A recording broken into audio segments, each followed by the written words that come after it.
नमस्कार दोस्तों, मेरा नाम है खुशबू और आप सभी का स्वागत है मेरे YouTube चैनल स्टडी विद खुशबू पर। दोस्तों, आज की इस वीडियो में मैं सामान्य ज्ञान के 30 महत्वपूर्ण प्रश्न उत्तर लेकर आई हूँ। दोस्तों, अगर आप भारत में होने वाले किसी भी प्रतियोगी एग्ज़ाम की तैयारी कर रहे हैं तो वीडियो को अंत तक ज़रूर देखिएगा, क्योंकि प्रतियोगी एग्ज़ाम में इसी तरह के सवाल अक्सर पूछे जाते हैं। चलिए दोस्तों, वीडियो को स्टार्ट करते हैं। पहला सवाल है, संविधान प्रारूप समिति के समक्ष प्रस्तावना का प्रस्ताव किसने रखा था? बहुत इंपॉर्टेंट सवाल है दोस्तों। प्रारूप समिति के समक्ष प्रस्तावना का प्रस्ताव किसने रखा था? ऑप्शंस हैं जवाहरलाल नेहरू, भीमराव अंबेडकर, बी.एन. राव, महात्मा गांधी। दोस्तों, इस सवाल का सही जवाब हो जाएगा ऑप्शन ए, पंडित जवाहरलाल नेहरू। याद रखिएगा, ऑप्शन ए हो जाएगा इस सवाल का सही जवाब। अगला सवाल है, उज्बेकिस्तान के पहले राष्ट्रपति कौन थे? ऑप्शंस हैं अब्दुल हसीम मुतलोव, ओतुर्क सुल्तानोव, इस्लाम करीमोव या फिर निगेटिल्ला युलद। दोस्तों, सही जवाब हो जाएगा ऑप्शन सी, इस्लाम करीमोव। जो उज्बेकिस्तान के पहले राष्ट्रपति कौन थे? इस्लाम करीमोव थे। याद रखिएगा। अगला सवाल है, समुद्रगुप्त का उपनाम क्या था? वेरी वेरी इंपॉर्टेंट क्वेश्चन है दोस्तों। अगर आप अभी तक कोई एग्जाम दिए होंगे तो आपको पता ही होगा कि ये सवाल कई बार पूछा जा चुका है। समुद्रगुप्त का उपनाम क्या था? ऑप्शंस हैं भारत का नेपोलियन, हॉकी का जादूगर, हरियाणा हरिकेन या लिटिल मास्टर। दोस्तों, सही जवाब हो जाएगा ऑप्शन ए, भारत का नेपोलियन। समुद्रगुप्त का उपनाम था भारत का नेपोलियन। दोस्तों, अक्सर सवाल ऐसे भी पूछा जाता है कि भारत का नेपोलियन किसे कहा जाता है, तो उसका जवाब हो जाएगा समुद्रगुप्त। अगला सवाल है, रविन्द्रनाथ ठाकुर को किस लोकप्रिय नाम से संबोधित किया जाता था? ऑप्शंस हैं विश्व कवि, कवि गुरु, सरदार या बाबूजी। दोस्तों, सही जवाब हो जाएगा ऑप्शन बी, कवि गुरु। रविन्द्रनाथ ठाकुर को कवि गुरु के नाम से भी संबोधित किया जाता था। सही जवाब है ऑप्शन बी।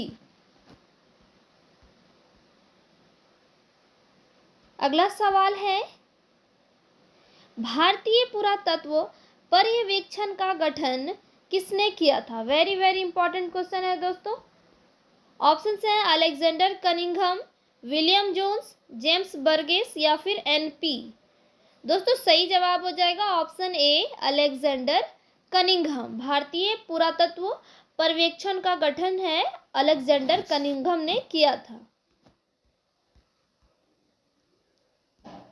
अगला सवाल है, शुद्ध जल का पीएच कितना होता है? शुद्ध जल का पीएच मान कितना होता है? ऑप्शंस हैं 2, 6, 8 या 7।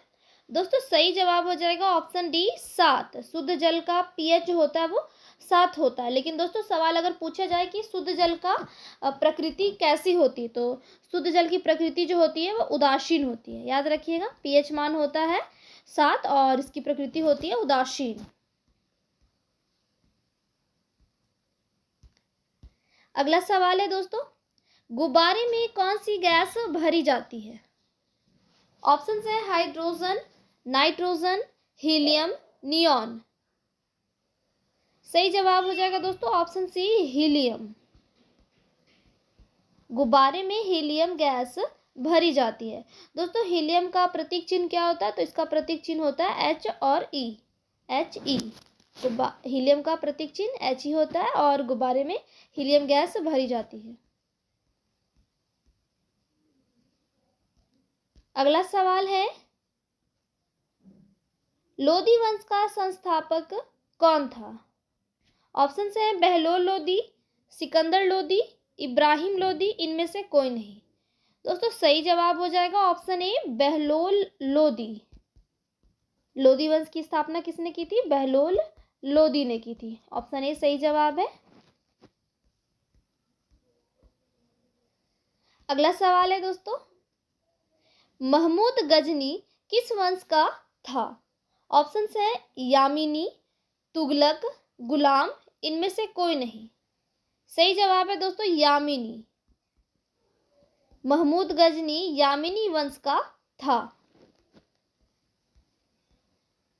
अगला सवाल है, शून्य की खोज किसने की? ऑप्शन है भास्कर, आर्यभट्ट, वराहमिहिर, इनमें से कोई नहीं। दोस्तों सही जवाब है ऑप्शन बी, आर्यभट्ट। शून्य की खोज किसने की थी? आर्यभट्ट ने की थी। दोस्तों अक्सर ये सवाल भी पूछा जाता है कि शून्य की खोज जो है वो किस देश के द्वारा किया गया था। तो शून्य का खोज दोस्तों भारत से किया गया था। आर्यभट्ट जो है वो भारत से थे, याद रखिएगा। शून्य की खोज आर्यभट्ट ने की थी और आर्यभट्ट कहाँ से थे? भारत से थे, इसलिए शून्य का खोज भारत के द्वारा माना जाता है। अगला सवाल है दोस्तों, अम्लीय घोल का पीएच मान कितना होता है? ऑप्शन है 5, 7, 7 से कम या 7 से अधिक। दोस्तों सही जवाब हो जाएगा ऑप्शन सी, 7 से कम। 7 से कम जो होता है वो अम्लीय घोल का पीएच मान होता है दोस्तों, और 7 जो होता है वो होता है उदासीन होता है। 7 उदासीन होता है और 7 से कम होता है आपका अम्लीय। और जब बात करें 7 से अधिक, तो 7 से अधिक जो है वो क्षारीय घोल का पीएच मान होता है। किसका होता है? क्षारीय।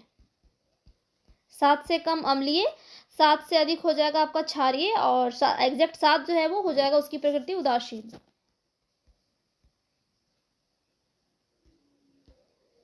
अगला सवाल है, नंद वंश का अंतिम सम्राट कौन था? ऑप्शन है महापद्मनंद, घनानंद, कालाशोक, इनमें से कोई नहीं। दोस्तों इस सवाल का सही जवाब है ऑप्शन बी, घनानंद। नंद वंश का अंतिम सम्राट था घनानंद। अगला सवाल है, राष्ट्रपति को शपथ कौन दिलाता है? राष्ट्रपति को शपथ कौन दिलाता है?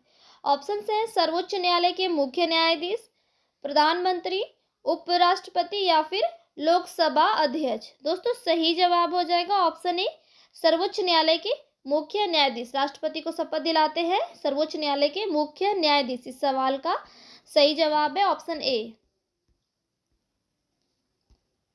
अगला सवाल है, कौन से ग्रह जिनके उपग्रह नहीं हैं? ऑप्शन है मंगल, बुध व शुक्र, चंद्रमा, पृथ्वी। दोस्तों सही जवाब है ऑप्शन बी, बुध व शुक्र। बुध और शुक्र जो है वो ऐसे ग्रह हैं जिनके उपग्रह नहीं हैं। ऑप्शन बी है सही जवाब। अगला सवाल है, राजीव गांधी की हत्या किस साल हुई थी? ऑप्शन है 1990, 1991, 1992, 1993। दोस्तों सही जवाब है ऑप्शन बी, 1991 ईस्वी में। राजीव गांधी की हत्या कब हुई थी? 1991 ईस्वी में हुई थी। सवाल का सही जवाब है ऑप्शन बी। अगला सवाल है, सोनिया गांधी ने किस साल भारत की नागरिकता प्राप्त की थी? वेरी इंपॉर्टेंट क्वेश्चन है। सोनिया गांधी ने किस साल भारत की नागरिकता प्राप्त की थी? ऑप्शन है 1982, 1984, 1985 या 1987। दोस्तों सही जवाब है ऑप्शन बी, 1984। सोनिया गांधी ने 1984 ईस्वी में भारत की नागरिकता प्राप्त की थी। ऑप्शन बी है सही जवाब।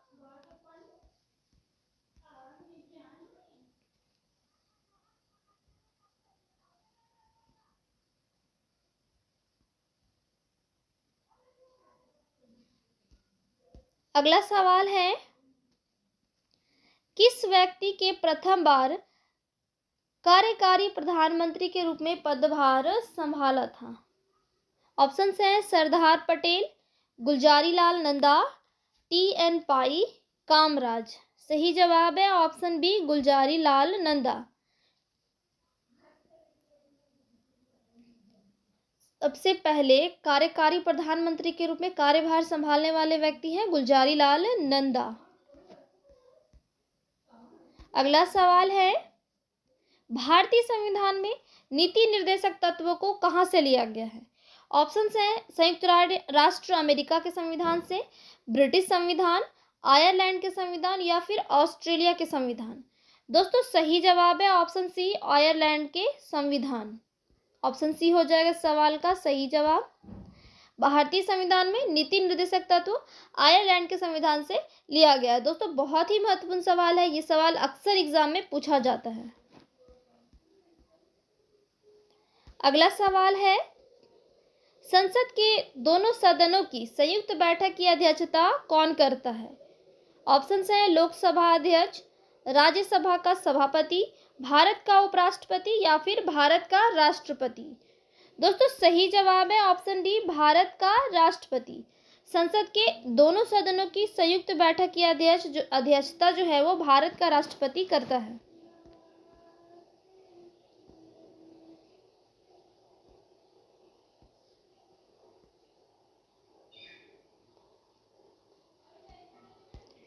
अगला सवाल है, प्रस्तावना में उपयोग किए गए शब्द समाजवाद और धर्मनिरपेक्ष जो है वो ऑप्शन है मूल प्रस्तावना के भाग थे, 29वें संविधान के द्वारा जोड़े गए थे या फिर 42वें संविधान संशोधन के द्वारा जोड़े गए थे या 44वें संशोधन द्वारा जोड़े गए थे?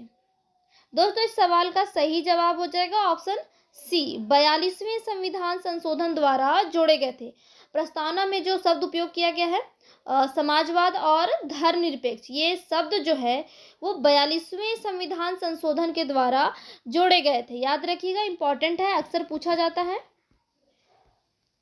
अगला सवाल है, आजीवक संप्रदाय के संस्थापक कौन थे? ऑप्शन है उपाली, मखली गोशाल, आनंद, इनमें से कोई नहीं। दोस्तों सही जवाब है ऑप्शन बी, मखली गोशाल। आजीवक संप्रदाय के संस्थापक थे मखली गोशाल। अगला सवाल है, तैमूर लंग ने किस वर्ष में भारत पर आक्रमण किया था?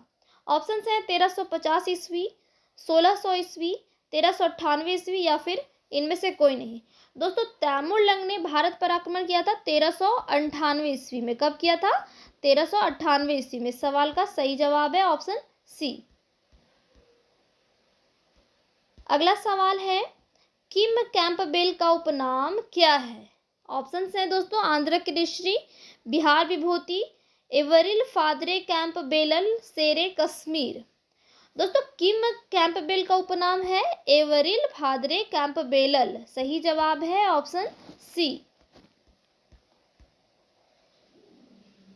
अगला सवाल है, भारत की पहली महिला विदेश मंत्री कौन थी? ऑप्शन हैं सुषमा स्वराज, जयललिता, प्रतिभा पाटिल, इंदिरा गांधी। दोस्तों भारत की पहली महिला विदेश मंत्री थी इंदिरा गांधी। सवाल का सही जवाब है ऑप्शन डी। अगला सवाल है, किस उपग्रह को जीवाश्म ग्रह कहा जाता है? ऑप्शन हैं बुध, शुक्र, मंगल, चंद्रमा। दोस्तों सही जवाब है चंद्रमा।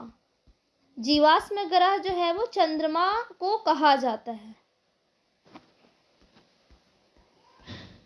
अगला सवाल है, खो खो में कितने खिलाड़ी एक टीम में होते हैं? ऑप्शन है 11, 17, 12 या 9। दोस्तों सही जवाब है ऑप्शन डी 9। खो खो में एक टीम में 9 खिलाड़ी होते हैं। अगला सवाल है, वाटर पोलो में एक पक्ष में खिलाड़ियों की संख्या कितनी होती है? ऑप्शन है 5, 6, 7 या 8। दोस्तों सही जवाब है ऑप्शन सी 7। वाटर पोलो में एक पक्ष में खिलाड़ियों की संख्या 7 होती है। अगला सवाल है, एक पोलो टीम में कितने खिलाड़ी होते हैं? ऑप्शन है 4, 7, 8 या 6। दोस्तों सही जवाब है ऑप्शन ए 4। पोलो टीम में 4 खिलाड़ी होते हैं। अगला सवाल है, पृथ्वी से चंद्रमा का कितना भाग देख सकते हैं? ऑप्शन है 57%, 50%, 20% या फिर 90%। दोस्तों सही जवाब है ऑप्शन ए 57%। पृथ्वी से चंद्रमा का 57% भाग देख सकते हैं। अगला सवाल है, उत्तरी गोलार्ध में सबसे बड़ा दिन कौन सा है? ऑप्शन है 21 जून, 15 मई, 27 जनवरी, 24 दिसंबर। दोस्तों सही जवाब है ऑप्शन ए 21 जून। उत्तरी गोलार्ध में सबसे बड़ा दिन 21 जून को होता है। अगला सवाल है, किस तिथि को रात और दिन बराबर होते हैं? ऑप्शन है 21 मार्च व 22 सितंबर, 17 जनवरी, 25 मार्च, 11 फरवरी। दोस्तों सही जवाब है ऑप्शन ए 21 मार्च व 22 सितंबर को दिन और रात बराबर होते हैं। अगला सवाल है, अरुण ग्रह की खोज कब हुई थी? ऑप्शन है 1167 ईस्वी में, 1887 ईस्वी में, 1781 में या फिर 1587 में। दोस्तों सही जवाब है ऑप्शन सी 1781 ईस्वी में। अरुण ग्रह की खोज हुई थी 1781 ईस्वी में। दोस्तों इन 30 सवालों में से आपने कितने सवाल सही किए कमेंट बॉक्स में जरूर बताइए, और वीडियो पसंद आई हो तो लाइक और शेयर कीजिए। चैनल पर पहली बार आए हैं तो प्लीज़ चैनल को सब्सक्राइब कर दीजिएगा। धन्यवाद।